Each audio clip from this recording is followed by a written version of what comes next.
حاضرین مسجد السلام علیکم ورحمۃ اللہ وبرکاتہ۔ الحمدللہ رب العالمین والعاقبۃ للمتقین والصلاة والسلام علی سید المرسلین وعلی آلہ وصحابہ اجمعین، اما بعد فاعوذ باللہ من الشیطان الرجیم، بسم اللہ الرحمن الرحیم۔ لئن شکرتم لأزیدنکم، صدق اللہ مولانا العظیم وبلغنا رسولہ النبی الامین المکین الکریم، ونحن علی ذلک لمن الشاہدین والشاکرین، والحمد للہ رب العالمین۔ محترم حضرات، آئیے کچھ عرض و معروض سے قبل اپنے آقا نامدار مدینے کے تاجدار جناب روح فدا محمد عربی صلی اللہ تعالی علیہ وسلم کی بارگاہ بکس پناہ میں درود و سلام کی ڈالی نشاور کریں پڑھیں بآواز بلند، اللہم صلی علی سیدنا شفیعنا حبیبنا کریمنا مولانا محمد وبارک وسلم، صلاۃ و سلام علیک یا رسول اللہ صلی اللہ تعالی علیہ وسلم۔ محترم سامعین، شکر اور صبر کے تعلق سے بیان پچھلے جمعہ سے ہو رہا، اور شکر ہی کے تعلق سے اللہ رب العزت قرآن مجید میں ارشاد فرماتا ہے، لئن شکرتم لازیدنکم، اگر تم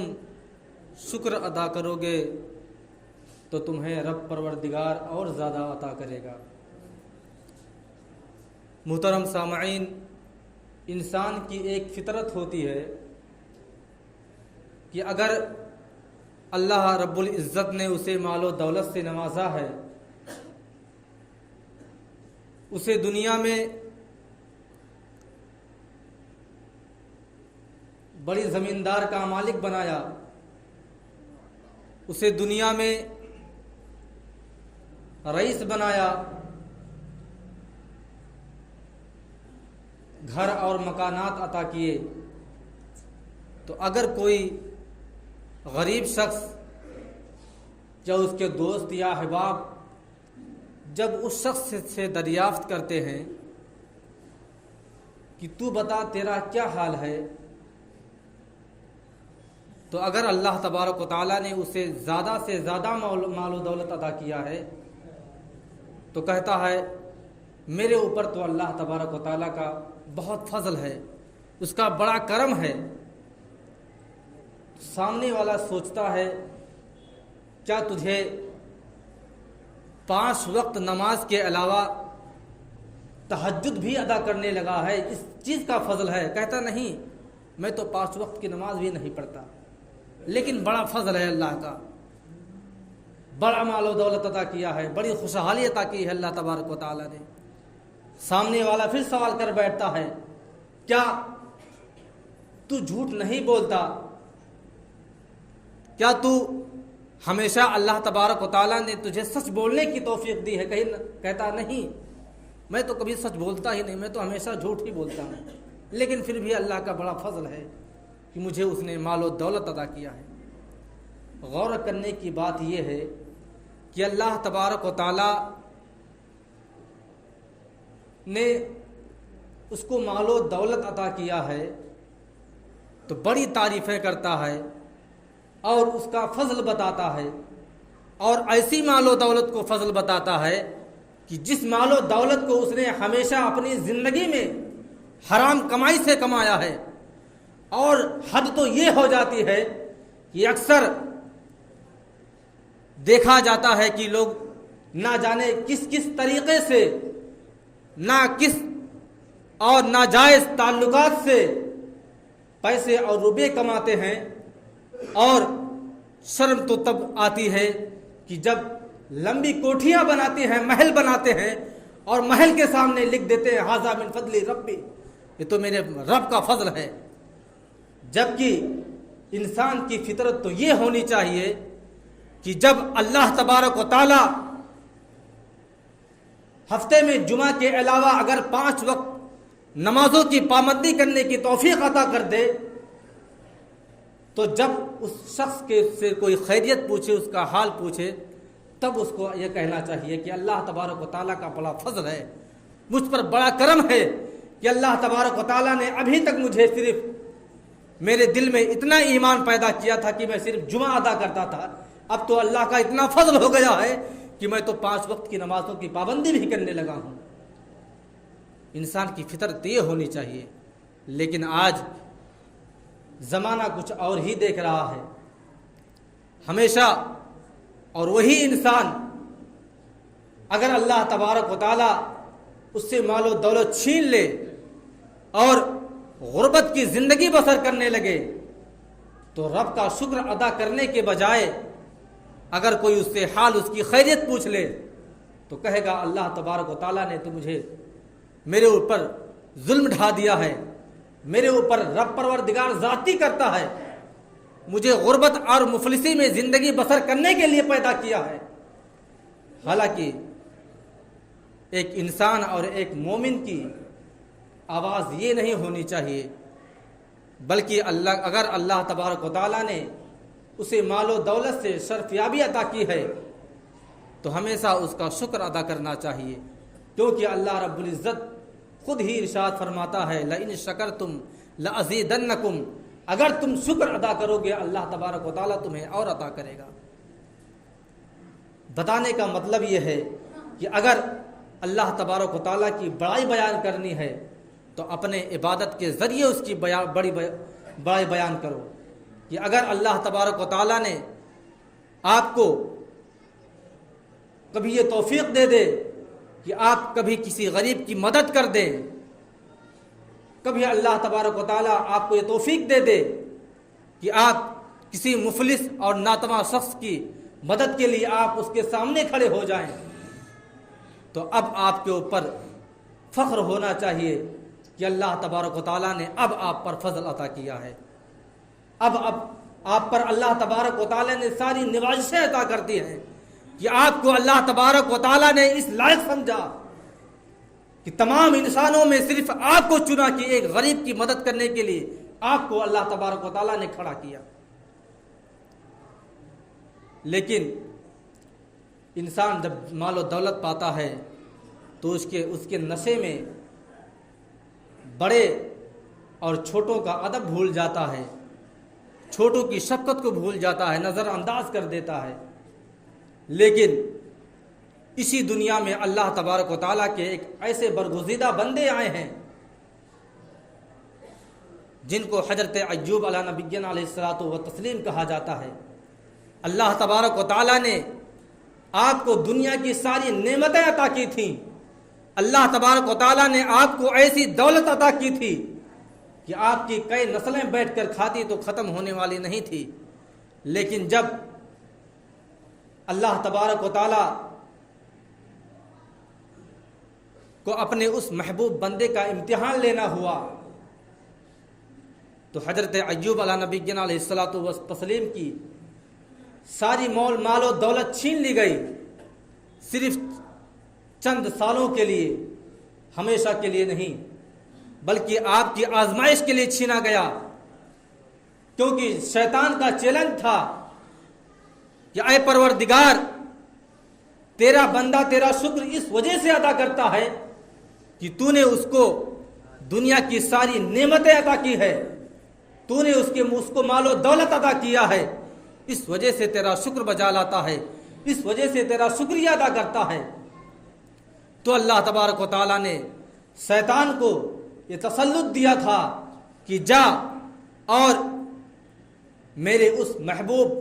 برگزیدہ پیغمبر کے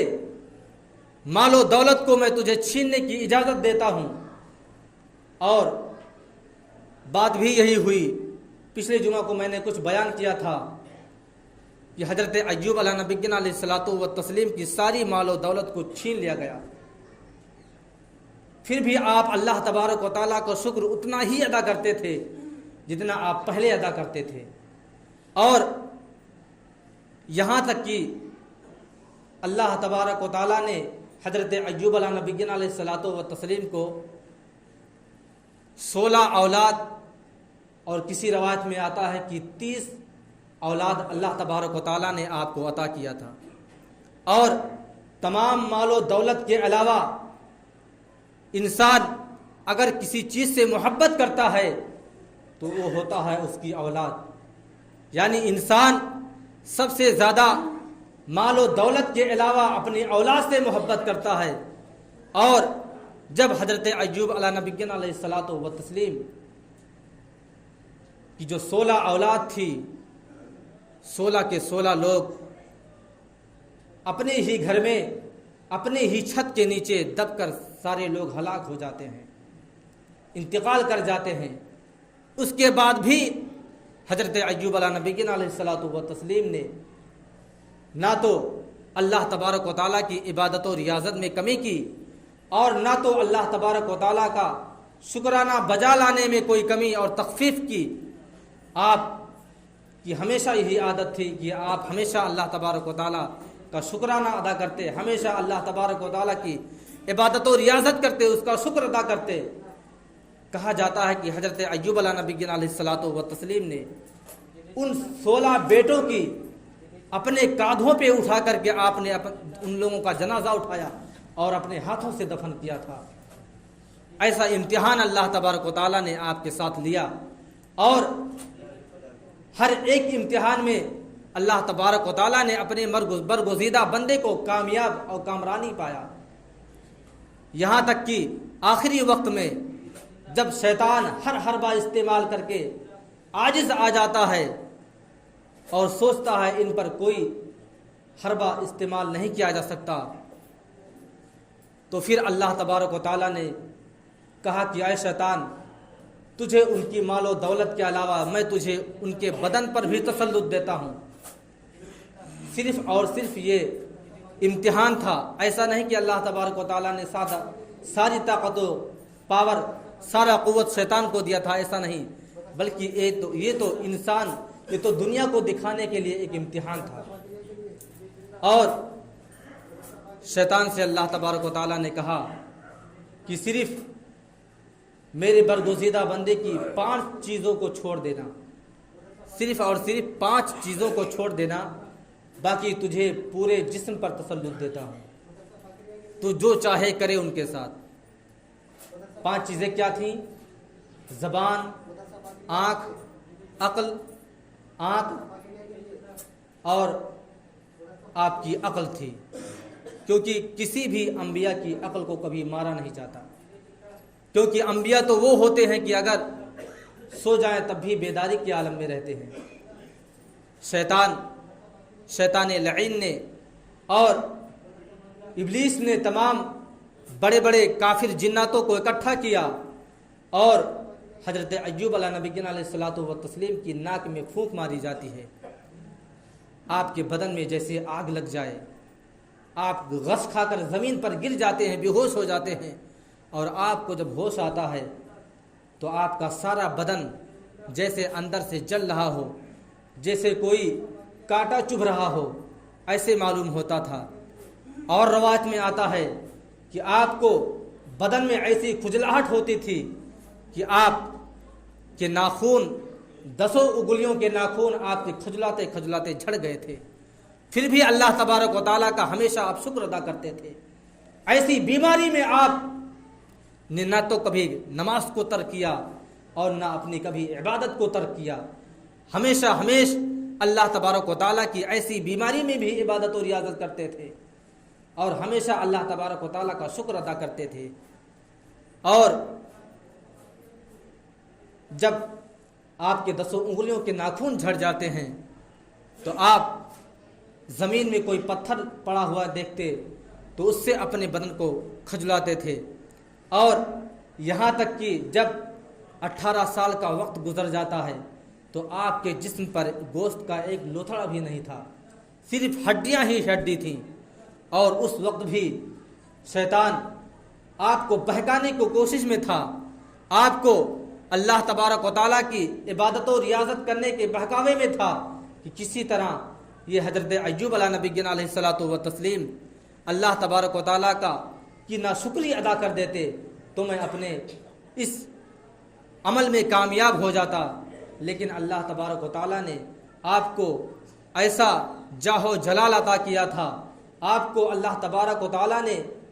وحدانیت کی ایسی محبت عطا کی تھی کہ ہمیشہ ہمیشہ اللہ تبارک و تعالیٰ کا اس بیماری میں بھی آپ ہمیشہ شکر ادا کرتے، اللہ تبارک و تعالیٰ کی عبادت و ریاضت کرتے۔ بتانے کا مقصد یہ ہے کہ اگر اللہ تبارک و تعالیٰ آپ کو کبھی دولت سے سرفراز کر دے اور کبھی آپ کو مفلسی کا بھی دروازہ دیکھنا پڑے، کبھی آپ کو تنگ دستی کا دروازہ دیکھنا پڑے، تو کبھی بھی آپ اللہ تبارک و تعالیٰ کے شکر ادا کرنے سے باز نہ آئیں، کیونکہ ہو سکتا ہے کہ اللہ تبارک و تعالیٰ آپ کو مال و دولت عطا کرنے کے بعد آپ کی آزمائش کر رہا ہو کہ دیکھو میرا بندہ اگر اس مال و دولت میں میرا بڑا شکر ادا کیا، دیکھوں غریبی میں کتنا شکر ادا کرتا ہے۔ اللہ تبارک و تعالیٰ کی بارگاہ میں دعا ہے کہ اللہ تبارک و تعالیٰ ہم تمام مسلمانوں کو نیک بنائے، ایک بنائے، شریعت مصطفیٰ پر چلنے کی توفیق و رفیق عطا فرمائے۔ وآخر دعوانا الحمدللہ رب العالمین۔